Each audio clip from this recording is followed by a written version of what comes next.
To the extent that we live our lives in a manner that is consistent with the truth in our heart, we thrive.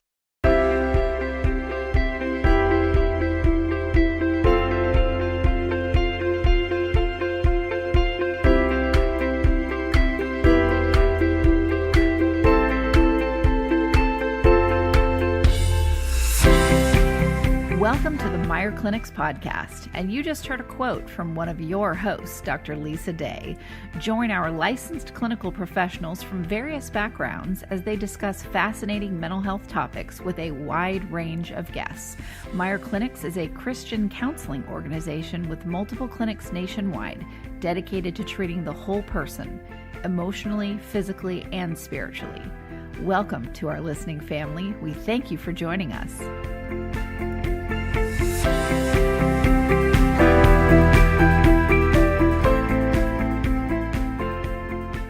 Hi, everyone. Welcome to the Meyer Clinics podcast. I am here with Dr. Lisa Day. Hello, Lisa. Good morning, Kristen. And this is Kristen Sonata Walker. And we did a great show last week about growing up with a narcissistic mother. Today, we're going to talk about healing the wounds of growing up with a narcissistic mother. So, Dr. Lisa Day, you have the mic. Thank you. Well, we know that growing up with a narcissistic mom, or we hear that growing up with a narcissistic mom can have many different effects. But when we look at it, we want to look at what is normal parenting or normal mothering. And really, as a child comes into this world, what that child needs is to be seen, needs to be heard, needs to feel known, cherished. When a child is adored for who they really are, it's probably one of the highest forms of love that they can receive, i.e. the basis, the foundation, for growth. I often say that, the best thing that you can give a child growing up is for that child to know that you're in their corner, that you have them, you've got them, you know them. And the sad thing, the tragic thing is that when we grow up with a narcissistic mother, the child's needs are often overlooked. They're poorly treated. They're not assisted to develop a sense of self, a sense of knowing who they are. And so, there's choices, for that young child, particularly when they grow into an adult. They can, submit in total compliance and experience what I would consider a death of self. I'm not acknowledged, I'm not seen, I'm not heard, I'm not validated. Therefore, I'm not around, and I'm just going to comply with the dynamics of the narcissistic mother. Or the second choice, which hopefully many of us will find ourselves there, is that they can wait until they're 18, move out, get as far away from that narcissistic mother as they possibly can, and then begin to heal and begin to learn a sense of who they are. Mm-hmm. And then there's the third, which unfortunately often happens, is that, through the constant exposure to the abuse and really the clear training from the narcissistic mother, that child very clearly grows into a narcissist themselves. And so what I'm wanting to do today is to walk through, or what are some things that we can do, and what your experiences have been to begin this healing process, which obviously is a lifelong process. I tell people it's not an act. We don't go through a 6 to 8 week program and all of a sudden we've been healed, but really looking at what do we need to do, in order to heal those wounds. And for some of us, it takes a long time to figure out that that's even what the root cause of a lot of our issues are, because we're so tied to our mother. We're so, they are so good at making us feel guilty, at rewriting our vision of them, that we don't even wake up to how we've been controlled until later in life.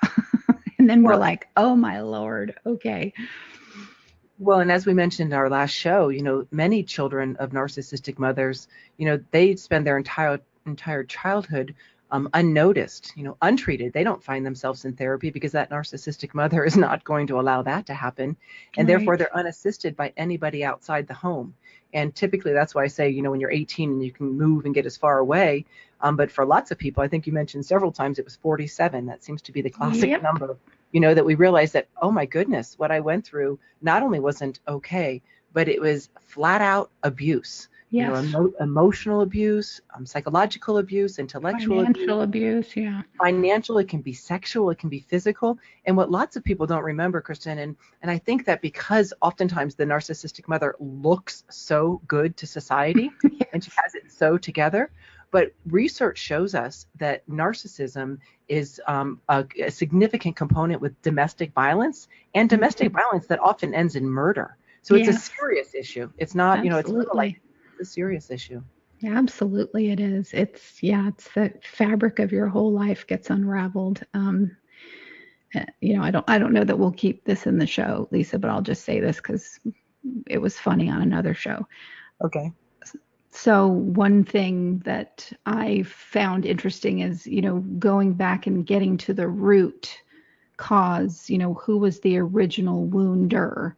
I did that with my biological father with, sexual abuse, and that getting to the root cause of those issues were really good for me, because then since I was working on the root cause, it had this ripple effect of healing on every other relationship that I had with men in my life. So, that was phenomenal. Then getting to the root cause, with my mother, I likened it to, when you look at vampires and you have to go to the original vampire Lestat, who is the one that infected you. And it isn't that you kill the vampire like they do in the movies and then you're free. It's just that you kill the power that person had over you, and then you can be free. Well, and that's huge. It's absolutely huge. And when I listen to you, Kristen, it feels like, the statement I want to say is that you got the full meal deal, right? You didn't Yeah. only have a narcissistic mother, but then, narcissistic sociopathic father. And, going to that root, you realize that not only does it affect with men, women, with everybody, Yep. and how you approach life, how you approach your job, how do you approach your neighbors, how do you approach people who help you or work with you, your medical doctors. It affects every relationship we encounter, every relationship. One of the things, I think I said this in our last show, and it's kind of wordy, but I say we love with the love with which we've been loved. And when we've been loved, quote unquote, by a narcissistic mother, not only do we not know how to love, we have no concept of even how to love ourselves. So the healing process is profound. It's lifelong. Like I say, it's not an act, it's a practice that we navigate through. And it starts with, the first and foremost, and it sounds kind of clinical, but the very first thing we need to do is educate ourselves about a narcissist. Read as much material as we can, dig into books, dig into the internet, and look at, what does define a narcissism, and understanding the pathology that it's a mental illness. It's not a difficult parent. It's not a strict parent. It's not a selfish parent, though those are all components. It's mental illness. And I think it's important that our listeners see that as such, so that we can realize that it has a profound effect on us. And, many people walk through life and they understand that if they've been sexually abused, that would have an effect on them. And if they've been physically abused and their arms have been broken, that would have an effect on them. But it's important for individuals to know that when you've been raised by a narcissistic parent, particularly a narcissistic mother, that has a profound effect on us. So educating ourselves so that we can begin to grieve the realities that we were raised by a mentally ill mother is huge. Oh my gosh, my figuring this out happened because I did so much studying about narcissistic personality disorder. I did years of it, and I started to rewire my neural pathways. I saw it in people in my life and started to have boundaries, and that is what led me to figuring out, here's a root cause that led me to my mother. It was invaluable. I wouldn't have even known to get here without having done all that study. So that's why doing shows like this are so important, because anything to help someone else get to the root cause sooner, that's what I do this for. And I know that's why you do what you do. Absolutely. And as we've mentioned previously, Kristen, our point isn't to necessarily, I don't know how, we want to empathize that narcissistic mother is broken. Yes. And that she's not just unwilling, she literally, because of her mental illness, is unable. That's not to say that anything that she's done is not, that is correct or not injurious, but the point isn't to focus on or blame mom necessarily in what we want to look at is, how has this affected me? And really, when we come to the realization that, we throw around that word narcissistic all the time. Oh, they're so narcissistic, or oh, she's so narcissistic. And because it's thrown around so casually and it's all over press, we forget to realize it's mental illness. And so the very first thing that I say in the work that we do is that we want to be able to clearly define, sink our teeth into it, read, talk to therapists, talk to people who are, well educated in what a narcissist is. And then from there, we want to look at the sad reality that the narcissist is not going to change. Yes, which is very sad. And also it helps to own up to, that's a harsh way of saying it, even to myself. We need to be able to look at our own narcissism. So there was no way that I was going to come from these two parents unscathed.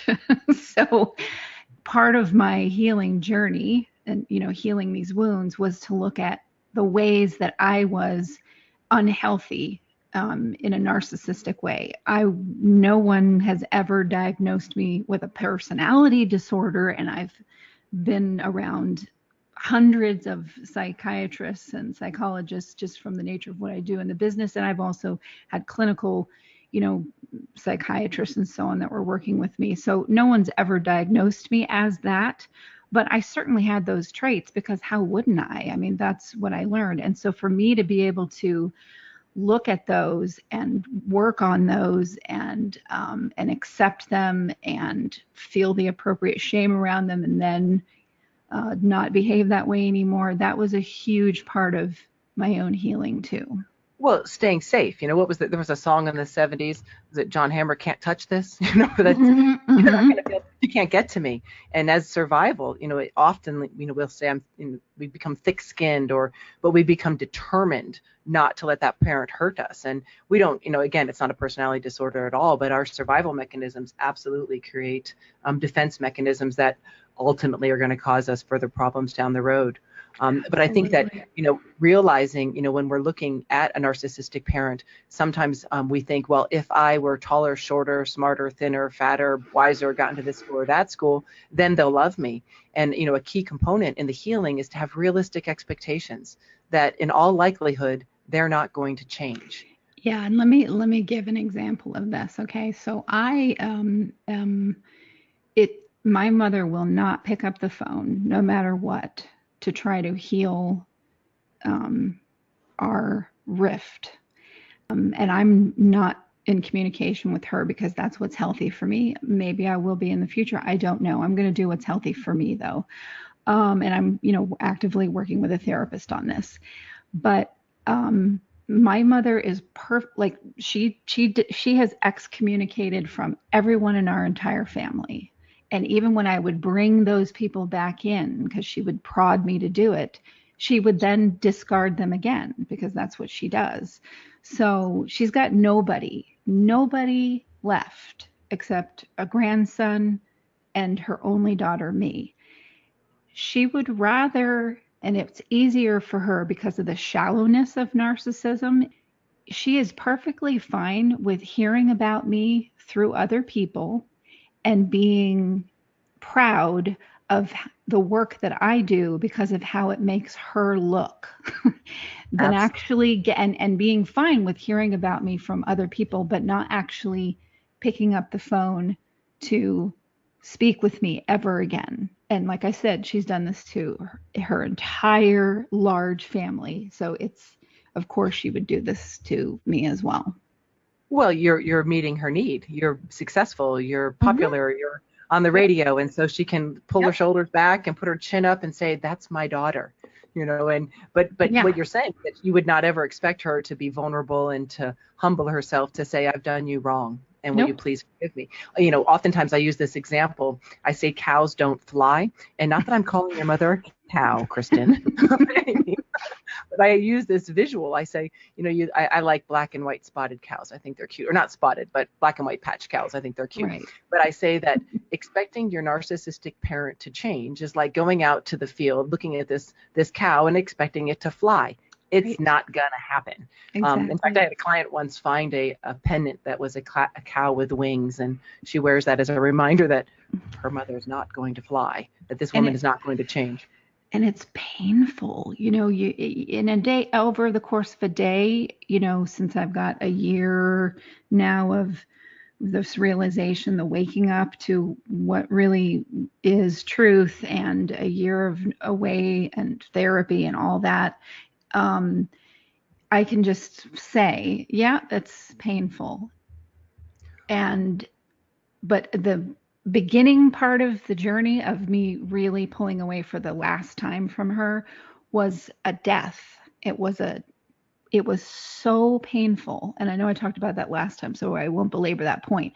But there are still moments that you're going to have to feel, that are going to come up at interesting times, where you just have to sit with realizing they can't love you the way that you need to be loved. They never could, and they never will. And saying they never will is a wound. I mean, it's a wound in my Oh, heart, and it will be there forever. it's a huge wound. In fact, when I work with folks navigating through this, I say that there's a dual process that we have to embark upon, and it's a grieving and forgiveness process. And that always causes people to sit back on the couch and say, "You have got to be kidding me." But I say, we have to grieve that this mother, your mother, was not who you needed her to be. She Yeah, did not provide for you the things that were essential for you to develop as a healthy, separate adult. And it is a loss. It's not something that's going to get better. It's not as the way it should be, that we need right. to grieve that I was not parented in the way that I needed to be parented. And that has had a profound impact on my life. And part of that, part of the grieving is integrating that loss, integrating that sadness. And again, it's a process. We don't just blink our eyes and get there. It's a Right. lifelong process of grieving. And you have to also grieve the mother that you so had to believe she told you she was. Oh, And God. for many reasons. You don't want to, oh my gosh, you don't. First of all, you are not allowed to think of her as anything less than a saint and the best, most whatever. It's just not allowed, because the emotional punishment or other punishments that come from that, are horrifying. But you don't want to believe it, because who would want to see the truth that who would want to? So it's a battle of you seeing reality, which you don't want to look at, and also, grieving that it was never going to be okay to actually see her for who she is, with her either. Hi, this is Dr. Paul Meyer of the Meyer Clinics. We're reminded in Jeremiah 29:11 that God has good plans for each of us, plans to give us a future and a hope. When you're going through difficult times, it's important to remember that important truth. Our Christian counseling staff at the Meyer Clinics will also come alongside you with encouragement and biblically based counseling. This message is sponsored by the Meyer Clinic Foundation, a nonprofit Christian counseling ministry. The number is 1-888-7-CLINIC, 1-888-7-CLINIC. Well, it causes us to look at a narcissistic trait that we can develop, not the disorder, Yes, right. but that we have to come to the realization that our mother not only had mental illness, but she abused us. So as an Yes. individual, I say to folks, we have to be careful not to take responsibility for the sins committed against us, meaning I was raised by a mentally ill mother who abused me. That does not mean that is me. I can't take responsibility for those sins, those injuries, those hurts committed against me. And so it's a difficult process and an ongoing process. Yeah, it is, absolutely. And the other thing we need to keep in mind, and I won't speak about it too much, but and I don't know that you had this because you had the full meal deal. That's what I'm going to refer to it as. But oftentimes when we're raised by a narcissistic parent, a narcissistic mother, we have an enabling parent. And it's a confusing, as a child, we tend to organize the world as good or bad. And so when we're growing up, we've got, a narcissistic parent, and they can very easily fall into the quote unquote bad parent. And so the other one by default gets to get the title of the good parent. But what we realize as we grow and we heal, that person enabled the behavior. They normalized and sustained the abusive behavior. And for some folks, it's as difficult, if not more difficult, to forgive and grieve the enabling parent as it is the person who was at the hands of abuse. It's a strange and challenging dynamic. It is. Yeah. It's very confusing, and that can flip flop. I mean, my mother enabled my father in terms of the sexual abuse. So she was also an abuser, and she was an enabler. So you have, a really bizarre mix of different things going on. And then I got to witness the second marriage with my stepfather and see, okay, this is a lovely, lovely person who is a classic enabler. And I mean, just boy, he gave into every single demand and whim and everything for her, to the point where he literally could not stir peas in a pot without her telling him which spoon to get, which direction, turn the spoon 3/4 of the way to the right, and then remember to ladle the butter over the. I mean, that's how controlled he was by her. And unable to protect you? I mean, I didn't know. I mean, I had him as an adult. Okay. So I didn't spend a lot of time with him. I loved him dearly, but the last few years of his life, I was around them a lot, and I saw their relationship for real, because I lived so far away, and then they lived in the same state as me. So I saw how their relationship really was, and it was interesting because he was so controlled. He would have never said anything negative about her in front of me. But we would hide out together in the garage when she'd go on one of her tangents, and we would just kind of stand there, and I would say, we better stay down here because she's going to be like this for a while. But I would have loved to have been able to talk to him about narcissism, but I don't think he would have been able to hear it. Well, what that points to, and I think it's important to delineate that, is that, if we think about a healthy, loving relationship with a parent, as it grows over time, we're going to grow into a mutually respectful, mutually responsible.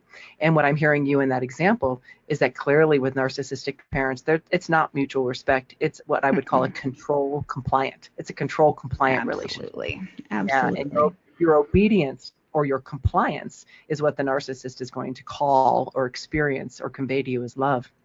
Absolutely. So when we're looking on the healing process, so the challenge, initially, to identify and educate ourselves about narcissism, and then to look at, realizing that grieving that narcissist is not going to change, to look at the other components or the other family members that potentially would enable it, and then we talked a little bit about how important it is not to blame ourselves, if we were taller, shorter, smarter, wiser.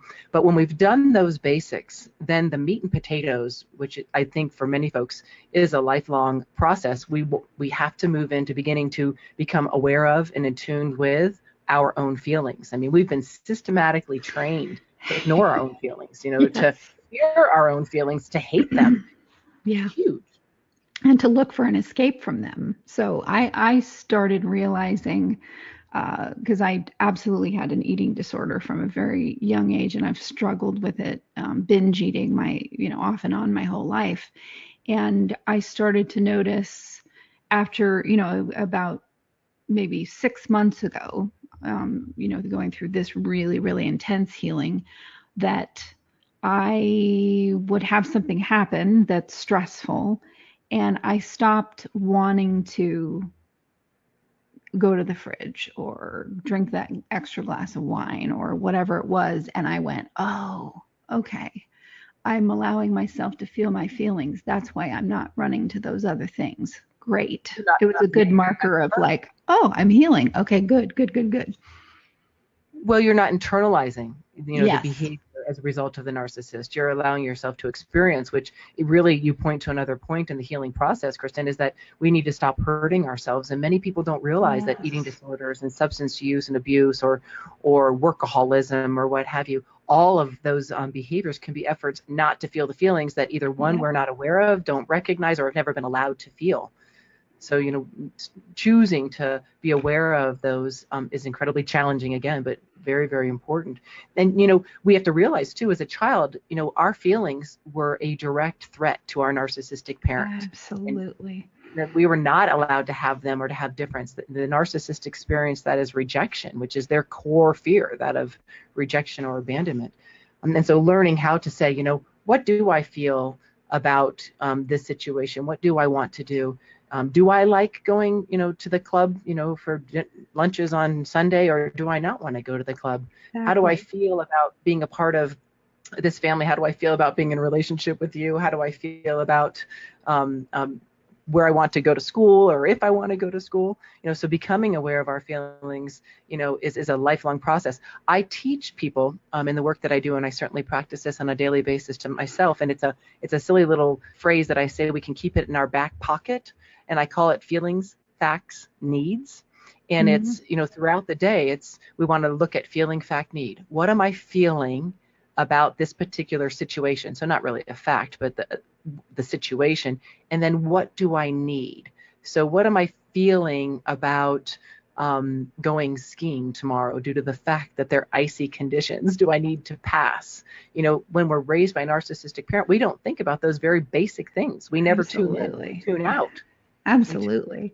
It's helped me be an entrepreneur. I can tell you that much, because my ex-husband always says, you just don't have any fear. And, I do have fear, but he's right. In some ways I don't, because I'm cut off, or I have been cut off from that, because it wasn't safe to feel it. It just wasn't safe to feel it. It had to be buried. So in some ways, people are resilient. To me, I've taken things that were really unhealthy that I just had to do in order to survive, and I've used them in good ways that have served me really well. And so that journey of, okay, let's keep that. I don't want to lose that while I go through this healing. So balancing that is an interesting thing. Well, it's a huge and it's a big challenge. How I refer to that is that oftentimes when we grow up in this environment, because we weren't allowed to feel, and because there was no comfort or nurturing for any kind of pain, fear, insecurity, or what have you, we develop what I call a dangerously high pain tolerance. Oh my gosh. Absolutely.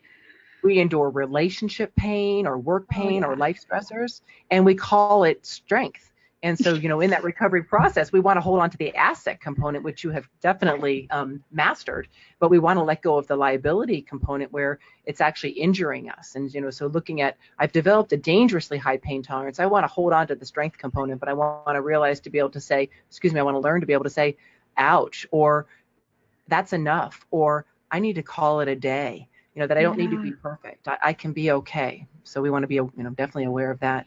And then when we learn and gain awareness of our feelings, and I know we have a whole show on this, Kristen, but the big challenge, in bringing those feelings, that separateness into relationship, is through the whole concept of developing and maintaining healthy boundaries. How can I be me and not lose you? And realizing that when we begin to have our own feelings and we begin to develop those boundaries, that we are not rejecting the narcissistic mother. We are not being disobedient. We are not being non-compliant. We are, for the first time in our life, embracing self, embracing truth, and finding the courage through skills. And we talk a lot about boundaries, of bringing that into relationship, which is not an easy task. No, it's not. And it's funny, the narcissistic way of saying your sentences, where do I end and you begin? Because the enmeshment with your narcissistic parent is so entrenched that you really don't know, and they don't want it to end. And you're like, well, you don't even know how to navigate that. But I'll tell you something that's huge in terms of healing. You have to find ways to get to your heart, because to survive a narcissistic parent, you have to really hide and protect that part of you and live a lot in your head, because you are constantly maneuvering ways to deal with this person that is unfathomable and you can't be figured out. And so for me, being able to even go near my heart was its own journey. And then now, I'll say, me having a horse, my own horse, I've never had my own, but I've always loved them. So me getting a horse and working with this horse and so on is this gift to the little girl that always wanted one. And every time I'm around her, for a while, I couldn't be around her very often, because it was like, oh, we're getting into dangerous territory, because this is involving my heart, and And so slowly I'm around her more, and I'm like, oh, this is what bliss feels like. This is what living with your heart feels like. Wow, I've never experienced that. Your heart. It sounds like it fuels your heart. Yes, it does. Yeah. Well, and not only do narcissists do nothing to help us develop boundaries, because boundaries are basically, based in truth. Not allowed. But they constantly violate our boundaries. Yes. So once as adults, or when we develop separateness, we have this automatic thought that, oh, I'm growing and this makes sense to me. And so we'll bring that boundary into a narcissistic parent, and they're going to bombard it, and they're going to attack it, and they're going to shame and judge and criticize. And we have to have that realistic expectation again that they violate our boundaries left and right. They have no interest in mutual respect. It's control compliance. Yep. So as we begin to develop, those boundaries and communicate them, we need to realize that they're not going to be readily received. There's going to be a challenge for sure. Yep. That's why I will wait until there's no ability for a backslide, if I choose to re-engage in a relationship with her. Absolutely. And that's a healthy boundary. And lots of folks do need that boundary, the most basic boundary being that of geographical space and time. When we realize that they're narcissistic, and we come to the realization that they're likely not going to change, and we begin to develop separateness, which is a direct threat to the narcissistic parent, and we begin to bring it into relationship, it's not well received. It's not comfy. And oftentimes the boundary that we have is no communication. And it's just the way it is. And I tell folks it's not good or bad. It just is. If one is not willing to honor and respect the separateness of who we are, it's difficult to have any kind of relationship. We just have compliance. And it's very difficult to unwind their effect on your children if they've been a part of your children's life. And so your children, have been guilted, and they have a narcissistic grandparent, and so they can get roped into punishing you by proxy. And that's been a difficult journey, to know that anytime my child is going to be around their grandmother, I'm going to get lashed out at, because that's the point. And the sick part of it is that's how much they don't care about even their own grandchild, that they just use them to get at you because you left. Absolutely. I recall an incident when I was accepted to grad school in psychology, and I remember my mother saying something along the lines that it was either, I'm so very proud of you, or you should be very proud of yourself. And I recall my grandmother, they're visiting for lunch, chiming in and saying, oh, Betsy, darling, you should not tell her that. Her head is going to get full. Oh, yeah. And all my mother was doing was acknowledging, an accomplishment and something that was so important to me. And my grandmother jumps in and, don't give her that compliment. She's just going to become full of herself. And Right. It's multi-generational, and that's an interesting point as well, is that we don't need to necessarily be raised by a narcissistic mother. If we have it generationally in our grandmother, those trickling effects, they come down through generations. They really Absolutely. do. And the best thing you can do for your kids, the best thing I can do for my son, is work on my own healing. That's the best thing I can do for him. I had someone here this morning saying, and this person was raised by a narcissistic parent, and that was her question: what can I do to protect my children? What can I do to save them? And in this situation, I said, if you can focus more on the be of your interactions with them than the do, then you'll make significant progress. Because with a control compliant dynamic, we're going to do everything right. Correct? We're going to do and we're doing and doing and do, but we're not very comfortable with the be of who we are. And so oftentimes we keep that completely out of relationship. And so yes, as a parent, as a child of a narcissistic mother growing into parenthood, one of the challenges I will always give is, am I being there for them? Do I bring the be of who I am into relationship? Exactly. And listen, even with your adult children, the greatest gift you can give them is continuing to work on yourself. Because I've seen relationship dynamics change with my son that are like a miracle because of the work that I'm doing on myself. And, he lives a few hours away from me. So, and he's an adult. So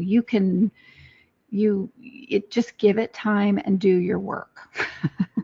And continue to do the work, Exactly. Absolutely. Exactly. And once we, have some separateness, from the dysfunction, and we begin to do our own work, we also want to really become aware, so much of it is, how did she affect me? How did she affect me? How did she affect me? We also want to really be aware of our own vulnerabilities that attract us to manipulators in our life, our need for security, our need for adoration. Take a number. Here comes another one. I mean, exactly. Because we're used to it, so we think, oh, I must be in love with this person. They talk about themselves, they're strong, they tell me what to do, they give me direction. When I'm insecure, they have all the answers. And so we want to be really aware, in our growth path of being vulnerable to our own attraction to narcissists, as well as they come in as the most vulnerable person ever that needs to be healed and pulls on your heartstrings that you can heal them, and you've just gotten yourself in a trap of healing the unhealable. Well, the pendulum swing narcissist, right? Yeah, we not to take too far of a tangent, but when we think of narcissists, most of us think of that grandiose, self-absorbed, egocentric individual. But there is a covert swing, yes, of the covert narcissist who it's all about me. You need to fill up all of my needs, for connection and attachment. We'll talk a little bit about that when we talk about attachments. But the pendulum can swing the other way for sure. For sure. And one thing I always, emphasize when we're in the healing process is that, it's very easy, when we begin to see the fallout of the pathology of the injury that we experienced, to make that parent all bad. And it can be confusing that when we realize that we do have love for this person, if for no other reason than because they're our mother. And being able to integrate that there are some components of my mother that I do adore or that I am fond of.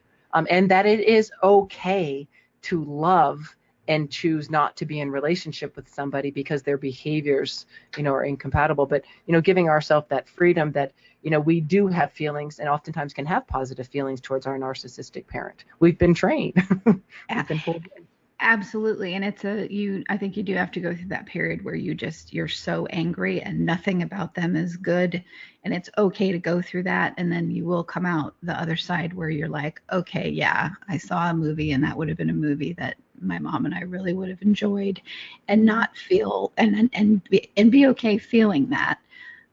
Be okay realizing that I don't miss her, and that doesn't mean I want to go see a movie with her. But or that there were positive aspects. I mean, one of the funny things that I love is that when my children have friends over to the house, I believe that many of them are coached outside the front door. And the reason I know that is they come in and shake my arm as if I was a wrestler, up and down, up and down, up and down. And they say, one thing, when you meet my mother, shake her hand firmly and look her in the eyes. And I just chuckle. But, the point of the example is that, though my grandmother was incredibly narcissistic, I will forever treasure that she taught me not only to look in the eye, to shake firmly, at this point in time, to curtsy. I don't know if many people curtsy anymore. I don't curtsy anymore, but I was taught to shake, curtsy, and say, so happy to meet you. And that is a skill. My grandmother was a narcissist, but it's come generational, and it's been an asset, to who I am and how I function. So there's good things that can come, from our narcissistic family members, for sure. Yep, exactly. Well, and so we look at, and just, in summary, Kristen, I think that, the lifelong challenges, those of constantly being aware of our feelings and knowing our truth, and constantly looking at our boundaries, which those are ongoing processes, all of us. I'm 25 years in this business, and 25 years in my own growth, and every day is an opportunity to check in with my feelings and to check in with my boundaries. But the other side tangent, which we could have another whole show on it, is that oftentimes there's trauma work that needs to be done, with regard to the different levels of abuse, and really giving honor to the destructive impact that has on us. But the realization that when we do good, healthy trauma work, that we can heal. Those don't need to disable us the rest of our lives. We'll see them and we'll see where they show up. But, the trauma work is something that can find resolve, and the ongoing practice of knowing our feelings and the ongoing practice of practicing boundaries is where we really experience the freedom. Absolutely. Couldn't have said it better myself. Well, next week, we're going to talk about how growing up with a narcissistic mother affects your attachment style. So I can't wait for that one. Dr. Lisa Day, thank you again for doing this show. You're wonderful. I so enjoy it. And we all suffer from these in different ways. So it's fruitful. It's a fruitful discussion. Absolutely. And thank you to our listening family for tuning in to the Meyer Clinics podcast. We'll catch you next time.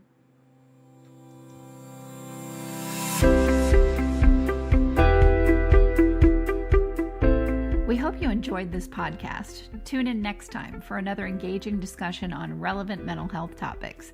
If you have any questions about Meyer Clinics, please visit our website at meyerclinics.com. That's MEIER clinics.com, or call us at 888-7-CLINIC. Don't forget to leave us a review on iTunes, Stitcher, or any of your favorite podcast apps. And please note that we are a member of and produced by Mental Health News Radio Network, MHNRnetwork.com.